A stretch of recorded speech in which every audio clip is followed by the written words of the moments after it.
یہ کہانی شروع ہوتی ہے ایک چھوٹے سے گاؤں سے جہاں دو پڑوسی رہتے تھے۔ ایک ہندو تھا اور دوسرا مسلمان تھا۔ مسلمان کا نام حمزہ تھا اور ہندو کا نام رمیش تھا۔ رمیش ایک مندر میں کام کرتا تھا اور حمزہ ادھر ادھر مزدوری کرتا تھا۔ ان دنوں میں حمزہ کو کام نہیں مل رہا تھا۔ اب چونکہ کل سے رمضان شروع ہونے والا تھا تو سارے گاؤں کے لوگ رمضان کی خریداری کر رہے تھے۔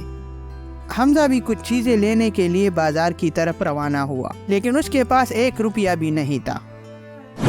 بازار پہنچنے کے بعد وہ ایک ٹھیلے والے کے پاس رک گیا اور اس سے کہا، ارے بھائی، آپ کو تو پتا ہے کل سے رمضان شروع ہو رہا ہے۔ میرے گھر پر سحری کے لیے بھی کچھ نہیں ہے اور مجھے کچھ کام بھی نہیں مل رہا۔ تو میں اس میں آپ کی کیا مدد کر سکتا ہوں؟ مجھے تھوڑے فروٹ دے دیجئے، جیسے ہی میرے پاس پیسے آئیں گے تو میں آپ کو پیسے دے دوں گا۔ ارے جا میں تمہیں کوئی قرض نہیں دے سکتا۔ حمزہ نے بہت کوشش کی لیکن اس شخص نے اس کی مدد نہیں کی، تو وہ دوسرے ٹھیلے والوں کے پاس چلا گیا۔ انہوں نے بھی اسے قرض دینے سے انکار کر دیا۔ آخر کار ایک شخص نے اس پر ترس کھا کر کچھ سبزیاں دے دی۔ وہ سبزیاں لے کر گھر کی طرف روانہ ہوا۔ جب وہ گھر جا رہا تھا تو راستے میں اس کا بیٹا کھڑا تھا، تو اس نے اپنے باپ سے کہا، ارے بابا، کل سے رمضان شروع ہو رہا ہے، آپ نے سحری کے لیے کچھ لایا ہے؟ ہاں بیٹا، کیوں نہیں، دیکھو میں تازہ سبزی لے کر آیا ہوں۔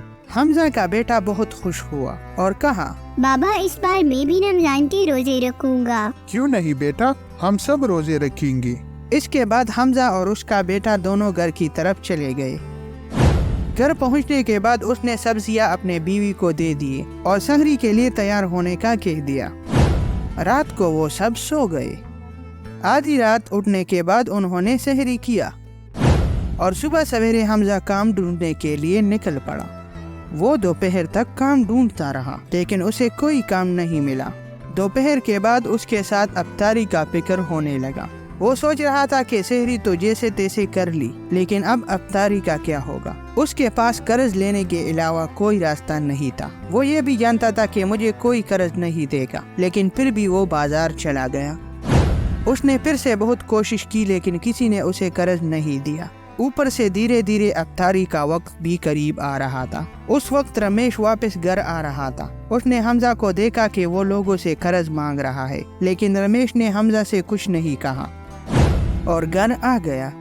گھر آنے کے بعد اس نے دیکھا کہ اس کی ماں نے بہت سارے پکوان بنائے ہیں، تو رمیش نے کہا، ارے ماں، آپ نے اتنے سارے پکوان کیوں بنائے ہیں؟ اور ابھی تو رات کے کھانے میں بھی بہت وقت ہے۔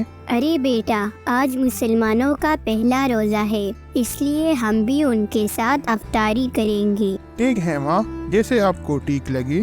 رمیش کھانا کھانے کے لیے بیٹھ گیا۔ جیسے ہی وہ کھانے کے لیے بیٹھ گیا تو اسے اچانک حمزہ کی یاد آ گئی۔ وہ سوچ رہا تھا کہ اس بیچارے کے پاس تو افطاری کے لیے بھی کھانا نہیں تھا، تو اس نے اپنے کھانے سے آدھا کھانا باندھ لیا اور حمزہ کے گھر چلا گیا۔